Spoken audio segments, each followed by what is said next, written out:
చంద్రబాబు అరెస్ట్లో కీలక పాత్ర పోషించినటువంటి ఎవరైతే ఆంజనేయులు గారి మీదన కేసులు ఇప్పుడు ఓ పక్కన నడుస్తున్నది సస్పెన్షన్, రెండో పక్కన రఘురామకృష్ణరాజు కేసులో కూడా అప్పుడు అరెస్ట్ చేసినటువంటి వాళ్ళ మీద చర్యలకు రంగం సిద్ధమవుతుంది.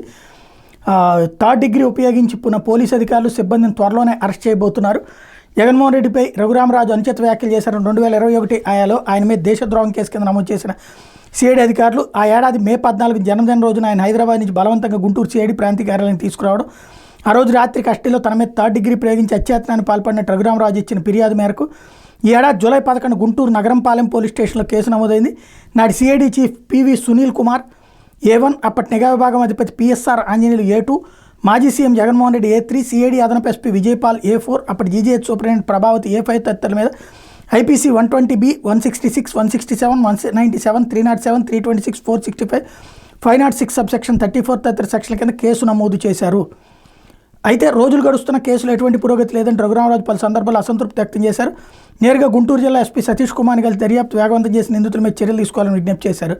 ఈ నేపథ్యంలో పోలీసులు దర్యాప్తును వేగవంతం చేశారు. రఘురామను హైదరాబాద్ నుంచి బలవంతంగా పోలీసులు తీసుకొచ్చిన సమయంలో అక్కడ ఇంటి వద్ద ఉన్న సాక్షుల్ని, అదేవిధంగా సిఐడి కార్యాలయానికి తరలించిన సందర్భంలో అక్కడ విధుల్లో ఉన్న అధికారులు, సిబ్బందిని అన్ని కోణాల్లో విచారించారు. అవసరమైన సాక్ష్యాధారాలు సేకరించారు. కేసుకు సంబంధించిన డాక్యుమెంటేషన్ కూడా పూర్తి చేసినట్టు తెలిసింది. త్వరలోనే అరెస్టుల పర్వం మొదలు కానుందంటున్నారు. విచారణ తీరు మీద గురువారం పోలీసు ఉన్నతాధికారులు సైతం సమీక్షించినట్టు సమాచారం. హైదరాబాద్ నుంచి రఘురామరాజును గుంటూరుకు తీసుకొచ్చిన పోలీసులు ఎవరో ఇప్పటికే స్పష్టత వచ్చింది. ఆ రోజు ఆయనపై థర్డ్ డిగ్రీ ప్రయోగించింది ఎవరనేది కూడా గుర్తించినట్టు తెలిసింది. ఒక ఎంపీపై లాకప్లోనే అత్యాచారం చేయడం, థర్డ్ డిగ్రీ ఉపయోగించి సాహసం చేసిన సిఐడి అధికారులు సిబ్బంది కుచ్చుబిగుస్తోంది.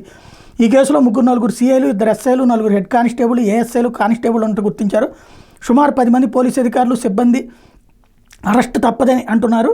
ఇంకోవైపు అప్పట్లో రఘురామ కేసు దర్యాప్తు అధికారిని సిఐడి అదనపు ఎస్పీ కె విజయపాల్ అజ్ఞాతంలోకి వెళ్లారు. ఆయన ముందస్తు బెయిల్ కోసం హైకోర్టును ఆశ్రయించారు. అప్పట్లో సిఐగా పనిచేసిన దిలీప్ కుమార్ ఆ తర్వాత అనారోగ్య కారణాలతో కన్నుమూశారు. ఆయన మినహాయించి ఆ రోజు విధుల్లో ఉన్న సిఐలు, ఎస్ఐలు, సిబ్బందిని సస్పెండ్ చేసి త్వరలోనే అరెస్ట్ చేయబోతున్నారు. ముందుగా పాత్రధారులందరినీ అరెస్ట్ చేశాక సూత్రధారుల మీద దృష్టి సారించే అవకాశం ఉన్నట్టు తెలుస్తోంది.